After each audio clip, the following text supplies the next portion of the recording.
ಎಲ್ಲರಿಗೂ ನಮಸ್ಕಾರ. ಭಾಳ ದಿವಸ ಆದಮೇಲೆ ವಿಡಿಯೋ ಅಪ್ಲೋಡ್ ಮಾಡತ್ತೀನಿ. ಸ್ವಲ್ಪ ಕೆಲಸದ ಒತ್ತಡದಿಂದ ಪ್ಲ್ಯಾನ್ಸ್ ಅಪ್ಲೋಡ್ ಮಾಡೋಕ್ಕಾಗಿರಲಿಲ್ಲ. ಸೊ ನಮ್ಮ ಸಬ್ಸ್ಕ್ರೈಬರ್ ಒಬ್ಬರು ಕಾಮೆಂಟ್ ಮಾಡಿದ್ರೆ 32 feet by 35 feet east facing house plan ಬೇಕಂತೇಳಿ. ಸೊ ಅದರದ್ದು ಪ್ಲ್ಯಾನ್ ನಾನು ಇವತ್ತು ಮಾಡಿ ಅಪ್ಲೋಡ್ ಮಾಡಿರ್ತೀನಿ. ಸೊ ಪ್ಲ್ಯಾನ್ ಒಳಗೆ ಏನೇನು ಇನ್ಕ್ಲೂಡ್ ಐತಿ ನೋಡ್ಕೊಂಬರೋಣ. Let's get into the plan. Hi, ಎಲ್ಲರಿಗೂ ನಮಸ್ಕಾರ. ಇವತ್ತಿಂದ ಪ್ಲ್ಯಾನ್ ನಾವು ನೋಡೋದಾದರೆ, ನಮ್ಮ ಒಬ್ಬರ ಸಬ್ಸ್ಕ್ರೈಬರ್ ಕಾಮೆಂಟ್ ಮಾಡಿದ್ರೆ 35 ಬೈ 32 ಫೀಟ್ ನಮ್ದು ಈಸ್ಟ್ ಸೈಡ್ ಫೇಸಿಂಗ್ ಇರೋಂಥ ಒಂದು ಮನೆ ಪ್ಲ್ಯಾನ್ ತೋರಿಸ್ರಿ ಅಂತ. ಸೊ ಇಲ್ಲಿ ನಾನು 32 ಫೀಟ್ ಹಿಂಗೆ ಅಗಲ ತೊಗೊಂಡಿರ್ತೀನಿ, 35 ಫೀಟಿನ ಇಲ್ಲಿ ಉದ್ದ ತೊಗೊಂಡಿರ್ತೀನಿ. ಝೂಮ್ ಇನ್ ಮಾಡ್ತೀನಿ, ನಾನು ಕಂಪ್ಲೀಟಾಗಿ ಎಕ್ಸ್ಪ್ಲೇನ್ ಮಾಡಬೇಕಾರೆ. ಸೊ ಇದರೊಳಗೆ ಫಸ್ಟ್ ಏನೇನೈತಿ ಅನ್ನೋದು ನಾನು ಹೇಳ್ತೀನಿ. ಇದು ಒಂದು ಡುಪ್ಲೆಕ್ಸ್ ಹೌಸ್ ಆಗಿರುತ್ತೆ. ಕೆಳಗಡೆ 2 ಬೆಡ್ರೂಮು, ಅದೇ ರೀತಿ ಮೇಲ್ಗಡೆ 2 ಬೆಡ್ರೂಮ್ ಆಗಿರುತ್ತೆ. ಸೊ ಇದ್ರದ್ದು ಕಂಪ್ಲೀಟ್ ನಾನು ಯಾವ ರೀತಿ ಪ್ಲ್ಯಾನ್ ಮಾಡಿರ್ತೀನಿ, ಆಮೇಲೆ ಯಾವ ಸೈಜಿಂದ ಇದು ರೂಮ್ಸ್ ಅದಾವ ಅನ್ನೋದು ನೋಡೋಣ. ಸೊ ಇದನ್ನು ನಾನೀಗ ಝೂಮ್ ಇನ್ ಮಾಡ್ತಿರ್ತೀನಿ. ಇಲ್ಲ ನೋಡ್ಬೋದು, ಇದು ನಮ್ದು ಲೆಫ್ಟ್ ಸೈಡ್ ಇರೋದು, ಇದು ನಮ್ದು ಗ್ರೌಂಡ್ ಫ್ಲೋರ್. ಅದೇ ರೀತಿ ಇದು ನಮ್ದು ಫಸ್ಟ್ ಫ್ಲೋರ್ ಆಗಿರುತ್ತೆ. ಸೊ ಇಲ್ಲಿ ನಾನು ಫಸ್ಟ್ ಗ್ರೌಂಡ್ ಫ್ಲೋರ್ದು ಎಕ್ಸ್ಪ್ಲನೇಷನ್ ಇಲ್ಲೇ ಕೊಡ್ತೀನಿ. ಇದು ನಾನು ಕಂಪ್ಲೀಟ್ 32 ಮತ್ತು 35 ಬಿಲ್ಟಪ್ ಏರಿಯಾ ಅಂತೇಳಿ ಕನ್ಸಿಡರ್ ಮಾಡಿ ಈ ಮನೆ ಪ್ಲ್ಯಾನ್ ಮಾಡಿರ್ತೀನಿ. ಸೊ ಇದು ಯಾವ ಸೈಟ್ ಒಳಗೆ ಸೂಟೇಬಲ್ ಆಗ್ತೈತೆ ಅಂದರೆ, ಇವಾಗ 50-40 ಅಥವಾ 50-45 ಆಡ್ ಸೈಜಿಂದ ಸೈಟ್ ಇರ್ತೈತಲ್ಲ, ಆ ಸೈಟ್ ಒಳಗೆ ಇದು ನಮ್ಗೆ ಪ್ಲ್ಯಾನ್ ಹಾಕ್ಬೋದು. ಅಥವಾ 40-60 ನಮ್ದು ಇವಾಗ 2 ಗುಂಟೆ ಜಾಗ ಏನಿರುತ್ತಲ್ಲ ಅದರೊಳಗೂ ಕೂಡ ನಾವು ಅದನ್ನು ಪ್ಲ್ಯಾನ್ ಮಾಡ್ಕೋಬಹುದು. ಸೊ ಇದನ್ನು ನಾನು ಕಂಪ್ಲೀಟಾಗಿ ಎಕ್ಸ್ಪ್ಲೇನ್ ಮಾಡ್ತೀನಿ. ಈಗ ಇಲ್ಲೇ ನಮ್ದು ಏನಿರುತ್ತೆ ಅಂದ್ರೆ, ಸ್ಟಾರ್ಟಿಂಗ್ ಇದು ನಮ್ದು ಇಲ್ಲೇ ಸಿಟ್ಔಟ್ ಇರ್ತೈತಿ ಗ್ರೌಂಡ್ ಫ್ಲೋರ್ ಒಳಗೆ. ಇಲ್ಲೇ ನಮ್ದು ಸ್ಟೇರ್ಕೇಸ್, ಇದು ಸ್ಟೇರ್ಕೇಸ್ ಅಲ್ಲ, ಇಲ್ಲಿ ನಮ್ದು ಸ್ಟೆಪ್ಸಿಂದ ಒಳಗಡೆ ಬಂದರೆ ಇಲ್ಲಿ ನಮ್ದು ಫಸ್ಟ್ ಇಲ್ಲಿ ಬರೋದು ಒಂದು ಹಾಲ್. ಇಲ್ಲಿ ನಾವು ನೋಡ್ಬೋದು ಲಿವಿಂಗ್ ರೂಮ್ ಸೈಜ್ ಎಷ್ಟೈತಿ ಇಲ್ಲಿ ಅಂತೇಳಿ ನಾವು ನೋಡೋದಾದ್ರೆ, ಕಂಪ್ಲೀಟಾಗಿ ಇಲ್ಲಿಂದ ನಮ್ದು ಇಲ್ಲಿ ತನ ಏನೈತಲ್ಲ ಅದು 20 ಫೀಟ್ ನಮ್ದು ಇಲ್ಲಿಂದ ಇಲ್ಲಿ ತನ ಅಗಲ ಐತಿ. ಅದೇ ರೀತಿ ಉದ್ದ ನಮ್ದು ಇಲ್ಲಿಂದ ಇಲ್ಲಿಗೆ 13 ಫೀಟ್ 3 ಇಂಚ್ ನಮ್ಗಿಲ್ಲೇ ಉದ್ದ ಐತಿ.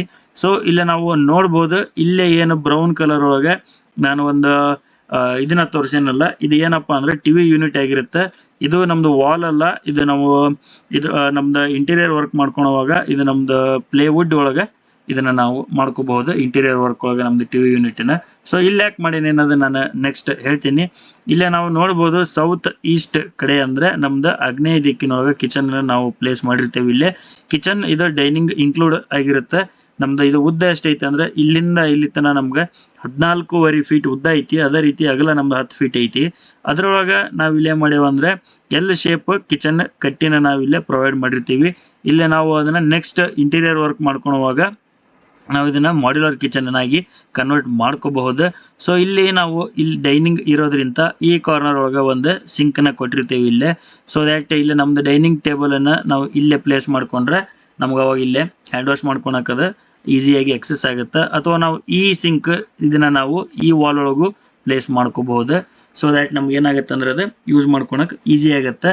ಆಮೇಲೆ ಇಲ್ಲೇ ನೋಡ್ಬೋದು ನಾವು ಕಿಚನ್ ಒಳಗೆ ನಮ್ದು ಇಲ್ಲೇ ಸ್ಟೋವ್ ಏನೈತಲ್ಲ ಅದನ್ನು ನಾವು ಈಸ್ಟ್ ಸೈಡ್ ಫೇಸಿಂಗ್ ಮಾಡೀವಿ. ಅದೇ ರೀತಿ ಇಲ್ಲೇ ನಾವು ನಮ್ದು ಡಿಶ್ ವಾಷರನ್ನು ಪ್ಲೇಸ್ ಮಾಡೀವಿ. ಇದನ್ನು ಕೆಲವೊಂದಿಷ್ಟು ಜನ ಇಲ್ಲೂ ಕೂಡ ಪ್ರಿಫರ್ ಮಾಡ್ತಾರೆ, ಬಟ್ ವಾಸ್ತು ಪ್ರಕಾರ ಇದು ಭಾಳಷ್ಟು ಜನ ಇಲ್ಲೇ ಪ್ರಿಫರ್ ಮಾಡೋದ್ರಿಂದ ನಾರ್ತ್ ಈಸ್ಟ್ ಡೈರೆಕ್ಷನ್ ಕಡೆ. ಸೊ ಇದನ್ನು ನಾರ್ತ್ ಈಸ್ಟಿಗೆ ನಾನು ಪ್ಲೇಸ್ ಮಾಡಿರ್ತೀನಿ. ಚೇಂಜಸ್ ಕೂಡ ಇದನ್ನು ಮಾಡ್ಕೋಬಹುದು. ಆಮೇಲೆ ಇಲ್ಲೇ ಕಿಚನ್ನಿಗೆ ಭಾಳಷ್ಟು ಜನ ಏನು ಮಾಡ್ತಾರೆ ಅಂದ್ರೆ, ಇಲ್ಲಿ ಸೌತ್ ಸೈಡ್ ಒಂದು ಬ್ಯಾಕ್ ಡೋರ್ನ ಪ್ರೊವೈಡ್ ಮಾಡಿಕೊಂಡು ಇಲ್ಲಿ ಹಿಂದ್ಗಡೆ ಇರೋ ಸೆಟ್ ಬ್ಯಾಕನ್ನು ಯುಟಿಲಿಟಿಯಾಗಿ ಯೂಸ್ ಮಾಡ್ಕೊತಾರೆ. ಆ ರೀತಿನೂ ಕೂಡ ನಾವು ಇಲ್ಲೇ ಮಾಡ್ಕೋಬಹುದು. ನೆಕ್ಸ್ಟ್ ಇಲ್ಲೇ ನಾವು ನಾರ್ತ್ ಈಸ್ಟ್ ಕಡೆ ನಮ್ದು ಇಲ್ಲೇ ಪೂಜಾ ರೂಮ್ನ ನಾವು ಪ್ರೊವೈಡ್ ಮಾಡಿರ್ತೀವಿ. ಅದರ ಸೈಜ್ ನಾವು ನೋಡೋದಾದ್ರೆ 5 ಫೀಟ್ ಬೈ 7 ಫೀಟ್ ಇಲ್ಲೇ ನಾವು ಪೂಜಾ ರೂಮದ್ದು ಸೈಜ್ ಆಗಿರುತ್ತೆ. ಇದನ್ನು ಇನ್ನೂ ಸ್ಪೆಸಿಫಿಕ್ ಆಗಿ ಕೆಲವೊಂದಿಷ್ಟು ಜನ ಏನು ಮಾಡ್ತಾರೆ ಅಂದರೆ, ನಾರ್ತ್ ಈಸ್ಟ್ ಕಾರ್ನರ್ ಇಲ್ಲೇ ನಾವು ಪೂಜಾ ರೂಮ್ನ ಪ್ರೊವೈಡ್ ಮಾಡ್ಕೊಂಡಿರ್ತಾರೆ. ಅದು ಕೂಡ ಕರೆಕ್ಟ್ ಆಗಿರ್ತೈತಿ. ಸೊ ಅವಾಗ ಏನಾಗುತ್ತೆ ಅಂದರೆ, ಈ ಮೇನ್ ಡೋರು ಸ್ವಲ್ಪ ಈ ಕಡೆಯಿಂದ ಈ ಕಡೆ ನಮ್ದು ಶಿಫ್ಟ್ ಆಗ್ತೈತಿ. ಸೊ ನಾವು ಇಲ್ಲಿ ಮಾಡ್ಕೋಬಹುದು ಅಥವಾ ಇಲ್ಲಿನ ನಾವು ನಮ್ದು ಪೂಜಾ ರೂಮನ್ನ ಮಾಡ್ಕೋಬಹುದು. ನಾರ್ತ್ ಈಸ್ಟ್ ಡೈರೆಕ್ಷನ್ ಅಂದರೆ ಈಶಾನ್ಯ ದಿಕ್ಕಿನೊಳಗೆ ಪೂಜಾ ರೂಮ್ ನಾವು ಪ್ರೊವೈಡ್ ಮಾಡ್ಕೋಬಹುದು. ಇದು ನಮ್ದು ಸ್ಟೇರ್ಕೇಸ್ ಆಗಿರುತ್ತೆ. ಸೊ ಅದನ್ನು ನಾನು ನೆಕ್ಸ್ಟ್ ಎಕ್ಸ್ಪ್ಲೇನ್ ಮಾಡ್ತೀನಿ. ಅದೇ ರೀತಿ ಇಲ್ಲಿ ನಮ್ದೊಂದು ಮಾಸ್ಟರ್ ಬೆಡ್ರೂಮ್ ಇರುತ್ತೆ. ಇಲ್ಲೇ ನಾವು ಏನಂತಂದ್ರೆ, ಈ ಮನಿ ಪ್ಲ್ಯಾನ್ ನಾವು ಯಾವುದೇ ರೀತಿ ಮಾಡ್ಕೊಳಕ್ಕಿಂತ ಮುಂಚೆ ನಾವು ಇಂಟೀರಿಯರ್ದು ಕೂಡ ಗಮನದಲ್ಲಿ ಇಟ್ಕೊಂಡು ಮನೆ ಪ್ಲ್ಯಾನನ್ನು ಮಾಡ್ಬೇಕಾಗ್ತೈತಿ. ಸೊ ಅವಾಗ ನಾವೇನಂತಂದ್ರೆ ಅದ್ರ ತಕ್ಕಂಗೆ ಮನೆ ಪ್ಲ್ಯಾನ್ ಒಳಗೆ ಬೆಡ್ರೂಮ್ ಒಳಗಾಗಲಿ, ಕಿಚನ್ ಒಳಗಾಗಲಿ ಅಥವಾ ಹಾಲ್ ಒಳಗಾಗಲಿ ಬೆಡ್ ಎಲ್ಲಿ ಬರ್ಬೇಕು, ಆಮೇಲೆ ನಮ್ದು ಸೋಫಾ ಎಲ್ಲಿ ಬರ್ಬೇಕು, ಅದೇ ರೀತಿ ನಮ್ದು ಕಿಚನ್ ಒಳಗೆ ಯಾವ್ಯಾವ್ದು ಎಲ್ಲೆಲ್ಲಿ ಯಾವ ಪ್ಲೇಸ್ ಒಳಗೆ ಇರ್ಬೇಕು ಅನ್ನೋದನ್ನ ಮುಂಚೆನೇ ನಾವು ಪ್ಲಾನ್ ಮಾಡ್ಕೋಬೇಕಾಗ್ತೈತಿ. ಅದರಿಂದ ನಮ್ಗೆ ಭಾಳಷ್ಟು ಅಮೌಂಟ್ ಕೂಡ ಸೇವ್ ಆಗ್ತೈತಿ. ಮನೆ ಪ್ಲಾನ್ ಮಾಡ್ಕೊಳೋದುವಾಗ ನಾವು ಕರೆಕ್ಟಾಗಿ ಮಾಡ್ಕೋಬೇಕು. ಸೊ ಇಲ್ಲೇ ನಾನು ಇವಾಗ ಕೆಲವೊಂದಿಷ್ಟು ಜನ ಏನಾಗಿರುತ್ತೆ ಅಂದರೆ ಅವರಿಗೆ ಹೆಚ್ಚಿಂದು ಮಾಹಿತಿ ಪ್ಲಾನ್ ಬಗ್ಗೆ ಅಥವಾ ಮನೆ ಕಟ್ಸ್ಕೊಳೋದ್ರ ಬಗ್ಗೆ ಗೊತ್ತಿರಲ್ಲ.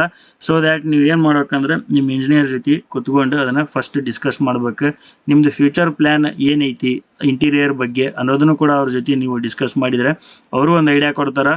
ಸೊ ದ್ಯಾಟ್ ನೀವು ಅದನ್ನು ಕ್ಯಾರಿ ಆನ್ ಮಾಡ್ಬೋದು. ಆಮೇಲೆ ಯಾವ ರೀತಿ ಪ್ಲ್ಯಾನ್ ಮಾಡ್ಬೇಕಂತಂದ್ರೆ ನೀವು ಯಾವುದು ಕಾಸ್ಟ್ ಆಪ್ಟಿಮೈಸೇಷನ್ ಆಗುತ್ತೋ ಆ ರೀತಿ, ಅಂದರೆ ಕಡಿಮೆ ಖರ್ಚಿನೊಳಗೆ ನಾವು ಮಾಡ್ಕೋಬೋದು. ಯಾವ ರೀತಿ ಅಂತ ಅನ್ನೋದು ನಾನು ನೆಕ್ಸ್ಟ್ ತೋರಿಸ್ತೀನಿ. ಸೊ ಇಲ್ಲಿ ನಾವು ಮಾಸ್ಟರ್ ಬೆಡ್ರೂಮ್ ಒಳಗೆ ಏನಂತಂದ್ರೆ ಇಲ್ಲಿ ನಾವು ಸೈಜ್ ನೋಡೋದಾದ್ರೆ 10 ಫೀಟ್ ಅಗಲ ಐತಿ, 12 ಫೀಟ್ ನಮ್ದು ಇಲ್ಲೇ ಉದ್ದ ಐತಿ. ಸೊ ನಾವು ಇಲ್ಲೇ ಏನು ಮಾಡೀವಿ ಪ್ಲ್ಯಾನ್ ಅಂತಂದ್ರೆ ಇಲ್ಲೇ ನೋಡ್ಬೋದು ನೀವು, ನಾವು ಇಲ್ಲೇ ವೆಸ್ಟ್ ಸೈಡ್ ಅಂದ್ರೆ ಪಶ್ಚಿಮಕ್ಕೆ ಒಂದು ಕಿಟಕಿ ಕೊಟ್ಟಿವಿ, ಅದೇ ರೀತಿ ಇಲ್ಲೇ ನಾವು ದಕ್ಷಿಣಕ್ಕೆ ಒಂದು ಕಿಟಕಿ ಕೊಟ್ಟಿವಿ. ಈ ಕಿಟಕಿ ಸೈಜನ್ನು ಕೂಡ ವಾಸ್ತು ಪ್ರಕಾರ ನಾನು ಹೇಳ್ತೀನಿ. ಈ ಡೋರ್ ಎಷ್ಟಿರುತ್ತೋ ಅಂದ್ರೆ ಇಲ್ಲಿ 3 ಫೀಟ್ ನಾವು ಇಲ್ಲಿ ಅಗಲ ತೊಗೊಂಡಿದ್ರೆ ಈ ಕಿಟಕಿ ಅಗಲ ಕೂಡ ಇಲ್ಲಿ 3 ಫೀಟ್ ಇರ್ಬೇಕು. ಸೊ ಇದನ್ನ ಹೈಟ್ ನಾವು ನಮ್ಗೆ ಎಷ್ಟು ಕನ್ವೀನಿಯೆಂಟ್ ಆಗುತ್ತೋ ಅಷ್ಟು ಮಾಡ್ಕೋಬಹುದು. ಇಲ್ಲಿ ನಮ್ದು ಡೋರ್ 3 ಫೀಟ್ ಇದ್ದು ಇದು 4-5 ಇತ್ತಂದ್ರೆ ಅದು ನಮ್ಗೆ ಅಸ್ಥೆಟಿಕ್ ಆಗಿ ಸರಿ ಕಾಣಂಗಿಲ್ಲ ನೋಡೋಕೆ, ಅದೇ ರೀತಿ ವಾಸ್ತು ಕೂಡ ಅದು ಸರಿ ಆಗಂಗಿಲ್ಲ. ಅದೇ ರೀತಿ ನಾವು ನೆಕ್ಸ್ಟ್ ಇಲ್ಲೇ ಬಂದ್ರೆ ಈ ಕಿಟಕಿನ ಕೆಲವೊಂದಿಷ್ಟು ಜನ ಇಲ್ಲೇ ಪ್ರಿಫರ್ ಮಾಡ್ತಾರೆ, ಈ ಕಾರ್ನರ್ ಒಳಗೆ ಕೆಲವೊಂದಿಷ್ಟು ಜನ ಇಲ್ಲೇ ಪ್ರಿಫರ್ ಮಾಡ್ತಾರೆ. ನಾನು ಇಲ್ಲೇ ಇದನ್ನ ಪ್ರೊವೈಡ್ ಮಾಡಿರ್ತೀನಿ. ಸೊ ಈ ಮಾಸ್ಟರ್ ಬೆಡ್ರೂಮ್ ಒಳಗೆ ನಾನು ಯಾವ ರೀತಿ ನಾವು ಪ್ಲ್ಯಾನ್ ಮಾಡ್ಕೋಬೋದು ಅನ್ನೋದನ್ನು ನಾನು ಹೇಳ್ತೀನಿ. ಈ ಕಾರ್ನರ್ ಒಳಗೆ ನಮ್ದು ಇಲ್ಲಿ ಏನೈತಲ್ಲ ಸೌತ್ ವೆಸ್ಟ್ ಡೈರೆಕ್ಷನ್ ಅಂದರೆ ನೈಋತ್ಯ ದಿಕ್ಕಿಗೆ ನಮ್ದು ವಾರ್ಡ್ರೋಬ್ ಇರ್ಬೇಕಂತ ಹೇಳ್ತಾರೆ. ಸೊ ದ್ಯಾಟ್ ನಾ ಇಲ್ಲಿ ಏನು ಮಾಡೀನಿ ಅಂತಂದ್ರೆ ಇಲ್ಲಿ ಕಿಟಕಿ ನೆಲದಿಂದ 3 ಫುಟ್ ಹೈಟಿಗೆ ಇರುತ್ತೆ. ಅಂದ್ರೆ ಕಿಟಕಿ ಸ್ಟಾರ್ಟ್ ಆಗೋದು ನೆಲದಿಂದ 3 ಫೀಟ್ ಹೈಟಿಗೆ ಅಂತೇಳಿ ನಾವು ಕನ್ಸಿಡರ್ ಮಾಡಿದ್ರೆ, ಅಂದ್ರೆ ಸಿಲ್ ಲೆವೆಲ್ ಅಂತೇಳಿ ನಾವು ಏನು ಕರಿತೇವಲ್ಲ ಆ ಲೆವೆಲಿಂದ ನಾವು ಕಿಟಕಿ ಪ್ರೊವೈಡ್ ಮಾಡಿದ್ರೆ ಅದ್ರ ಕೆಳಗಡೆ ನಮ್ಗೆ ಇಲ್ಲೇ ಜಾಗ ಇರ್ತೈತಿ 3 ಫೀಟ್. ಸೊ ಅಲ್ಲಿ ನಾವೇನು ಮಾಡ್ಕೋಬೋದು ಅಂದ್ರೆ ಲೋವರ್ ಕ್ಯಾಬಿನೆಟ್ ಅಂದ್ರೆ ಸ್ಮಾಲ್ ಕ್ಯಾಬಿನೆಟ್ಸ್ ಮಾಡ್ಕೋಬೋದು. ಇಲ್ಲಿ ನಾವು ಕಂಪ್ಲೀಟ್ ಆಗಿ ಇಂಟೀರಿಯರ್ ವರ್ಕ್ ಒಳಗೆ ಇಲ್ಲೇ ನಾವು ಒಂದು ಕಿಟಕಿಗೆ ಇಲ್ಲಿ ಕುಂದ್ರಾಕ ಒಂದು ನಾವು ಪ್ಲೇಸ್ ಕೂಡ ನಾವು ಇಲ್ಲೇ ಇಂಟೀರಿಯರ್ ವರ್ಕ್ ಒಳಗೆ ಮಾಡ್ಕೋಬೋದು. ಅಥವಾ ಇನ್ನು ನಾವು ಕಾಸ್ಟ್ ಇದನ್ನ ಆಪ್ಟಿಮೈಸೇಷನ್ ಮಾಡ್ಬೇಕಂತಂದ್ರೆ ಮನೆ ಪ್ಲ್ಯಾನ್ ಮಾಡ್ಕೊಳೋವಾಗ ನಾವು ಇಲ್ಲೇ ಏನಂತಂದ್ರೆ ಒಂದು ಕಟ್ಟೆ ಥರ ಇಲ್ಲೇ ಮಾಡಿಕೊಂಡು ಆಮೇಲೆ ಅದಕ್ಕೆ ನಾವು ಇಲ್ಲೇ ಕೆಳಗಡೆ ಕ್ಯಾಬಿನೆಟ್ಸ್ ಕೊಟ್ರೆ ನಮ್ಗೆ ಇಲ್ಲೇ ಸ್ಟೋರೇಜ್ ಪ್ಲೇಸ್ ಕೂಡ ಆಗುತ್ತೆ. ಆಮೇಲೆ ಇಲ್ಲೇ ಕಿಟಕಿ ಹತ್ರ ನಾವು ಇಲ್ಲೇ ಒಂದು ಸ್ಮಾಲ್ ನಮ್ದು ಏನ ಬೆಡ್ ಅಥವಾ ನಮ್ದು ಇಲ್ಲಿ ಒಂದು ಕುಷನ್ ಇಂದ ಹಾಕೊಂಡ್ರೆ ಇಲ್ಲಿ ನಾವು ಕುತ್ಕೊಳಕ್ಕೂ ಸಹ ನಮಗೆ ಒಂದು ಸ್ಮಾಲ್ ಸೋಫಾ ಇಲ್ಲೇ ನಮ್ಗೆ ಸಿಕ್ಕಂಗೆ ಆಗ್ತೈತಿ. ಆಮೇಲೆ ಇಲ್ಲೇ ನಾವು ಎಲ್ ಶೇಪ್ ವಾರ್ಡ್ರೋಬನ್ನ ಪ್ರೊವೈಡ್ ಮಾಡಿರ್ತೀವಿ. ಸೊ ಇಲ್ಲಿ ನಾವು ಎಲ್ ಶೇಪ್ ವಾರ್ಡ್ರೋಬ್ ಇದನ್ನ ಹೆಂಗೆ ಪ್ರೊವೈಡ್ ಮಾಡಿರ್ತೇವೆ ಅಂದ್ರೆ ಈ ಕಡೆನೂ ನಮ್ಗೆ ಇಲ್ಲಿಂದ ಇಲ್ಲಿಗೆ ಆಲ್ಮೋಸ್ಟ್ 1.5 ಫೀಟ್ ಜಾಗ ಇರುತ್ತೆ. ಇಲ್ಲಿಂದ ನಮ್ಗೆ ಇಲ್ಲಿ ತನ ಏನೈತಲ್ಲ 6 ಫೀಟ್ ಜಾಗ ಸಿಕ್ಕಿರ್ತೈತಿ. ಸೊ ಅದನ್ನ ನಾವು ಯುಟಿಲೈಸ್ ಮಾಡ್ಕೊಂಡು ಒಂದು ಆರ್ಡರ್ ಮಾಡ್ಕೊಂಡಿರ್ತೀವಿ. ನೆಕ್ಸ್ಟ್ ಇಲ್ಲಿ ಅಟ್ಯಾಚ್ ಟಾಯ್ಲೆಟ್ ಅನ್ನ ನಾವು ಇಲ್ಲಿ ನೋಡ್ಬೋದು.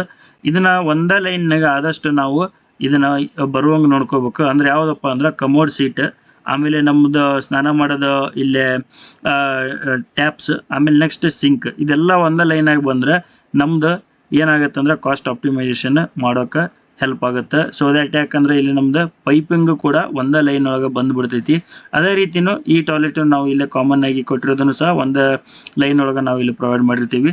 ನೆಕ್ಸ್ಟ್ ನೋಡ್ಬೋದು ಇಲ್ಲೇ ನಾವು ಮಾಸ್ಟರ್ ಬೆಡ್ರೂಮ್ ಇಂದ ಹೊರಗಡೆ ಬಂದ್ರೆ ಇಲ್ಲೇ ನಾವು ಏನು ಮಾಡೀವಿ ಅಂದ್ರೆ ಇನ್ನೊಂದು ಗೆಸ್ಟ್ ಬೆಡ್ರೂಮ್ ನ ಪ್ರೊವೈಡ್ ಮಾಡಿರ್ತೀವಿ. ಸೊ ಗೆಸ್ಟ್ ಬೆಡ್ರೂಮ್ ಸೈಜ್ ಎಷ್ಟಿದೆ ಅಂತ ನೋಡೋದಾದ್ರೆ 12 ಫೀಟ್ ನಮ್ದು ಉದ್ದ ಇರುತ್ತೆ, 9 ಫೀಟ್ ನಮ್ದು ಇಲ್ಲೇ ಅಗಲ ಇರ್ತೈತಿ. ಇಲ್ಲೂ ಕೂಡ ವಾರ್ಡ್ರೋಬ್ ನೋಡ್ಬೋದು ನೀವು. ಈ ಕಡೆ ನಾವು ಸೌತ್ ವೆಸ್ಟ್ ಕಾರ್ನರ್ ಒಳಗೆ ವಾರ್ಡ್ರೋಬ್ ನ ಪ್ಲೇಸ್ ಮಾಡಿರ್ತೀವಿ. ಇಲ್ಲೇ ಪ್ಲೇಸ್ ಮಾಡೋದ್ರಿಂದ ಅಡ್ವಾಂಟೇಜ್ ಏನಂತಂದ್ರೆ ಇಲ್ಲೇ ಟಾಯ್ಲೆಟ್ ಇರುತ್ತೆ. ಸೊ ಈ ಕಡೆ ನಾವು ವಾರ್ಡ್ರೋಬ್ ಮಾಡ್ಕೊಂಡ್ರೆ ನಮಗೆ ಇನ್ನೊಂದು ಸ್ವಲ್ಪ ಟಾಯ್ಲೆಟ್ ಇದ್ದ ಯಾವುದೇ ರೀತಿಯಾದಂಥ ಎಫೆಕ್ಟ್ ಬೆಡ್ರೂಮ್ ಒಳಗೆ ಬರೋದಿಲ್ಲ. ಸೊ ದ್ಯಾಟ್ ಇಲ್ಲಿ ನಾವು ವಾರ್ಡ್ರೋಬ್ ಮಾಡ್ಕೊಳೋದು ಸೂಕ್ತ ಆಗಿರುತ್ತೆ. ನೆಕ್ಸ್ಟ್ ಇಲ್ಲೇ ನೋಡೋದಾದ್ರೆ ಕಾಮನ್ ಟಾಯ್ಲೆಟ್ ನಾನು ಆವಾಗಲೇ ಎಕ್ಸ್ಪ್ಲೇನ್ ಮಾಡ್ದಂಗೆ ಎಲ್ಲವೂ ಒಂದೇ ಲೈನ್ ಒಳಗಿದ್ರೆ ಇಲ್ಲೇ ನಮ್ಗೆ ನೋಡೋಕ್ಕೂ ಕೂಡ ಅದೊಂಥರ ಅಸ್ಥೆಟಿಕ್ ಆಗಿ ಚೆನ್ನಾಗಿ ಕಾಣ್ತೈತಿ. ಆಮೇಲೆ ಇಲ್ಲೇ ನೀವು ನೋಡ್ಬೋದು, ಗಮನಿಸ್ಬೋದು, ಈ ಡೋರ್ ತೆಗೆದ ತಕ್ಷಣ ನಮಗೆ ಇಲ್ಲಿ ನಾವು ಟಾಯ್ಲೆಟನ್ನ ಪ್ರೊವೈಡ್ ಮಾಡಿದರೆ ಡೈರೆಕ್ಟ್ ನಾವು ಇಲ್ಲೇ ಟಾಯ್ಲೆಟಿಗೆ ಆಕ್ಸೆಸ್ ನಮ್ದು ಏನಾಗುತ್ತೆ ಅಂದರೆ ಡೋರ್ ತೆಗೆದ ತಕ್ಷಣ ಇಲ್ಲೇ ಟಾಯ್ಲೆಟ್ ನಮ್ಗೆ ಸೀಟ್ ಕಾಣ್ತೈತಿ. ಸೊ ಅದನ್ನು ಅವಾಯ್ಡ್ ಮಾಡೋಕ್ಕೆ ನಾವು ಈ ಕಡೆ ಪ್ಲೇಸ್ ಮಾಡಿದರೆ ಅದೊಂಥರ ಏನಂತಂದ್ರೆ ಪ್ರೈವೇಸಿಗೆ ಇನ್ನೂ ಹೆಚ್ಚಿನ ನಾವು ಇಂಪಾರ್ಟೆನ್ಸ್ ಇಲ್ಲೇ ನಾವು ಕೊಟ್ಟಂಗೆ ಆಗ್ತೈತಿ. ನೆಕ್ಸ್ಟ್ ಇಲ್ಲೇ ನೀವು ನೋಡ್ಬೋದು, ಈ ವಾಲನ್ನ ಇಲ್ಲಿಗೆ ನಾನು ಸ್ಟಾಪ್ ಮಾಡ್ಬೋದಿತ್ತು. ಇಲ್ಲಿ ತನಕ ಯಾಕೆ ಎಕ್ಸ್ಟೆಂಡ್ ಮಾಡ್ಕೊಂಡೇನಂದ್ರೆ ಇಲ್ಲೇ ಹಾಲ್ ಒಳಗೆ ಕುಂತಾಗ ಯಾರಾದರೂ ಇಲ್ಲೇ ಟಾಯ್ಲೆಟ್ ರೂಮ್ ಯೂಸ್ ಮಾಡ್ಬೇಕಂತಂದ್ರೆ ಈ ವಾಲ್ ಇಲ್ಲಿಗೆ ಸ್ಟಾಪ್ ಆಗಿತ್ತಂದ್ರೆ ಇದು ನಮ್ಗೆ ಹೊರಗಡೆ ನಮ್ಗೆ ಇಲ್ಲೇನಾಗುತ್ತೆ ಅಂದ್ರೆ ಪ್ರೈವೇಸಿಗೆ ಭಾಳ ಡಿಸ್ಟರ್ಬೆನ್ಸ್ ಆಗ್ತೈತಿ. ಸೊ ದ್ಯಾಟ್ ಇಲ್ಲಿಂದ ನಾವು ವಾಲ್ ಎಕ್ಸ್ಟೆಂಡ್ ಮಾಡ್ಕೊಂಡ್ರೆ ಈ ರೀತಿ ನಾವು ಇಲ್ಲೇ ನೋಡ್ಬೋದು. ನೀವು ಇಲ್ಲಿಂದ ಬಂದು ಈ ರೀತಿ ಬಂದು ಇಲ್ಲಿ ನಮ್ಗೆ ಏನಾಗುತ್ತೆ ಅಂತಂದ್ರೆ ಅವಾಗ ಪ್ರೈವೇಸಿಗೆ ಇನ್ನೊಂದು ಸ್ವಲ್ಪ ನಾವು ಜಾಸ್ತಿ ಇಂಪಾರ್ಟೆನ್ಸ್ ಕೊಟ್ಟಂಗೆ ಆಗ್ತೈತಿ. ಸೊ ಈ ರೀತಿ ಮಾಡೋದ್ರಿಂದ ನಾವು ಪ್ರೈವೇಸಿಗೂ ಕೂಡ ಇಂಪಾರ್ಟೆನ್ಸ್ ಕೊಟ್ಟಬೇಕು. ಸೊ ಇದನ್ನೆಲ್ಲ ನಾವು ಮೊದಲೇ ಪ್ಲ್ಯಾನ್ ಒಳಗೆ ಮಾಡ್ಕೊಂಡ್ರೆ ಅದು ಏನಾಗುತ್ತೆ ಅಂದ್ರೆ ನಮಗೆ ಮನಿ ಮಾಡ್ಕೊಳೋವಾಗ ಈಸಿ ಆಗ್ತೈತಿ. ನೆಕ್ಸ್ಟ್ ನಾವು ಇಲ್ಲೇ ಫಸ್ಟ್ ಫ್ಲೋರಿಗೆ ಇಲ್ಲಿಂದ ನಾವು ಕ್ಲಾಕ್ ವೈಸ್ ಡೈರೆಕ್ಷನ್ ಒಳಗೆ ಮೇಲ್ಗಡೆ ಬಂದರೆ ಈ ಪಾಯಿಂಟ್ ಒಳಗೆ ನಾವು ಫಸ್ಟ್ ಫ್ಲೋರ್ನ ರೀಚ್ ಆಗ್ತೀವಿ. ಸೊ ಇಲ್ಲಿ ನೋಡ್ಬೋದು ಸೇಮ್ ಕೆಳಗಡೆ ಏನು ನಾವು ಮಾಡಿದ್ದೇವಲ್ಲ ಅದನ್ನೇ ರೆಪ್ಲಿಕೇಟ್ ಮಾಡಿದ್ದೀವಿ ಮೇಲ್ಗಡೆನೂ ಕೂಡ ಫಸ್ಟ್ ಫ್ಲೋರಲ್ಲಿ. ಬಟ್ ಇಲ್ಲಿ ಲಿವಿಂಗ್ ರೂಮ್ ನಾವೇನು ಮಾಡ್ಕೊಂಡೇವೆ ಅಂದರೆ ಇಲ್ಲಿ ಕಿಚನ್ ಏರಿಯಾ ಏನು ಕೆಳಗಡೆ ಇತ್ತಲ್ಲ ಅದನ್ನೆಲ್ಲ ಓಪನ್ ಪ್ಲೇಸ್ ಮಾಡಿಕೊಂಡು ಇದನ್ನು ಬಾಲ್ಕನಿ ಥರ ನಾವು ಯೂಸ್ ಮಾಡ್ಕೋಬೋದು. ಇಲ್ಲಿ ಒಂದು ಬಾಲ್ಕನಿಗೆ ಗ್ಲಾಸ್ ಡೋರ್ನ ನಾವು ಕಂಪ್ಲೀಟ್ ಆಗಿ ಬೇಕಂದ್ರೆ ಇಲ್ಲಿಂದ ಇಲ್ಲಿವರೆಗೂ ಅದನ್ನು ಗ್ಲಾಸ್ ಡೋರ್ ಆದರೂ ಮಾಡ್ಕೋಬೋದು. ಯಾಕೆ ಅಂದರೆ ಅಡ್ವಾಂಟೇಜ್ ಏನಂತಂದರೆ ಕಂಪ್ಲೀಟಾಗಿ ಗ್ಲಾಸ್ ಡೋರ್ ಮಾಡ್ಕೊಳೋದ್ರಿಂದ ನಮ್ಮದು ಫೇಸಿಂಗ್ ಈಸ್ಟ್ ಸೈಡ್ ಆಗಿರೋದ್ರಿಂದ ಬೆಳಗಿನ ಸೂರ್ಯನ ಬೆಳಕು ನಮಗೆ ಸಾಕಷ್ಟು ಮನೆಯೊಳಗೆ ಬರ್ತೈತಿ. ಸೊ ಆದ್ರಿಂದ ನಮಗೆ ಇಲ್ಲಿ ಕಂಪ್ಲೀಟಾಗಿ ಗ್ಲಾಸ್ ಡೋರು ಕೂಡ ಮಾಡ್ಕೋಬೋದು.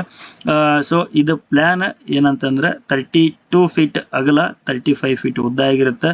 ಸೊ ನಿಮ್ಗೆ ಪ್ಲ್ಯಾನ್ ಲೈಕ್ ಆಗಿದ್ದರೆ ನಿಮ್ಮ ಫ್ರೆಂಡ್ಸ್ ಆ್ಯಂಡ್ ಫ್ಯಾಮಿಲಿ ಜೊತೆ ಶೇರ್ ಮಾಡಿರಿ. ನಾನು ಅಗೇನ್ ಇನ್ನೊಂದ್ಸಲ ಏನು ರಿಪೀಟ್ ಮಾಡೋದಂದ್ರೆ ನಿಮ್ಮದು ಪ್ಲ್ಯಾನ್ ಏನಿರುತ್ತೋ ಅದನ್ನು ನೀವು ಅಂದರೆ ಇಂಟೀರಿಯರ್ ಪ್ಲ್ಯಾನ್ಸ್ನ ನೀವು ಮನೆ ಕಟ್ಕೊಳ್ಳೋವಾಗನೇ ಪ್ಲ್ಯಾನ್ ಮಾಡ್ಕೊಂಡ್ರೆ ನಿಮ್ಗೆ ಅದು ನೆಕ್ಸ್ಟ್ ದುಡ್ಡು ಉಳಿತೈತಿ, ಆಮೇಲೆ ನಿಮ್ಮದು ಮನೆ ಕೂಡ ನೀಟಾಗಿ ಕಾಣ್ತೈತಿ.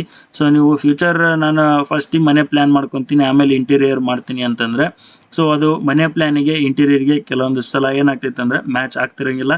ಸೊ ನೀವು ಇಂಟೀರಿಯರ್ ಮಾಡ್ತಿಲ್ಲ ಅಂದರೂ ಕೂಡ ಇಂಟೀರಿಯರ್ ಮಾಡಿಸಿದ್ರೆ ಯಾವ ರೀತಿ ನಾವು ಪ್ಲ್ಯಾನ್ ಮಾಡ್ಕೋಬೇಕಂತೇಳಿ ಮುಂಚೆನೇ ನೀವು ಯೋಚನೆ ಮಾಡಿ ಆ ರೀತಿ ನೀವು ಮನೇನ ಕಟ್ಕೊಂಡ್ರೆ ನಿಮ್ಗೆ ನೆಕ್ಸ್ಟ್ ನೀವು ಇಂಟೀರಿಯರ್ ಯಾವಾಗಾದರೂ 5 years ಆದಮೇಲೆ ಅಥವಾ 10 years ಆದಮೇಲೆ ಇಂಟೀರಿಯರ್ ಮಾಡ್ಸ್ಕೊಂಡು ಹೋಗ್ಬೇಕಾದ್ರೆ ನಿಮ್ಗೆ ಅವಾಗ ಇನ್ನೂ ಈಸಿ ಆಗ್ತೈತೆ ಅಂತ ಹೇಳ್ತಾ ಇವತ್ತಿಂದ ಪ್ಲ್ಯಾನ್ ಎಂಡ್ ಮಾಡತ್ತೀನಿ. ಸೊ ನೀವು ಇದೇ ರೀತಿ ಪ್ಲ್ಯಾನ್ ಮತ್ತು ಸಿವಿಲ್ ಕನ್ಸ್ಟ್ರಕ್ಷನ್ ಬಗ್ಗೆ ಮಾಹಿತಿ ತಿಳ್ಕೊಳಕ್ಕೆ ನಮ್ಮ ಚಾನಲ್ಗೆ ಸಬ್ಸ್ಕ್ರೈಬ್ ಮಾಡ್ಕೊಳ್ರಿ ಅಂತ ಹೇಳ್ತಾ ಎಲ್ಲರಿಗೂ ಶುಭ ದಿನ.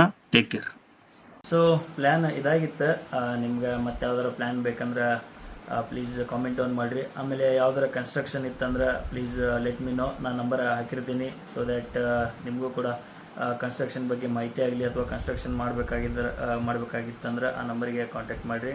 ಸೊ ಇವತ್ತಿನ ಪ್ಲ್ಯಾನ್ ಇದಾಗಿತ್ತು. ಇದೇ ರೀತಿ ಪ್ಲ್ಯಾನ್ಗೋಸ್ಕರ ನನ್ನ ಚಾನಲ್ ನೋಡ್ತೀರಿ. ಆಮೇಲೆ ನಂದು ಇನ್ಸ್ಟಾಗ್ರಾಮ್ ID ಡ್ರೌಪತುಂಗ ಅಫಿಷಿಯಲ್ ಅಂತ ಐತಿ, ಅಲ್ಲಿ ಕೂಡ ನೀವು ಫಾಲೋ ಮಾಡಿದರೆ ನಾನು ಯೂಸ್ಫುಲ್ ಥಿಂಗ್ಸ್ ಅಬೌಟ್ ಕನ್ಸ್ಟ್ರಕ್ಷನನ್ನು ನಾನು ಅಲ್ಲಿ ಅಪ್ಲೋಡ್ ಮಾಡ್ತಿರ್ತೀನಿ. ಸೊ ಇಷ್ಟು ಹೇಳ್ತಾ ಇವತ್ತಿನ ವಿಡಿಯೋ ಎಂಡ್ ಮಾಡತ್ತೀನಿ. ಎಲ್ಲರಿಗೂ ಶುಭ ದಿನ. Take care.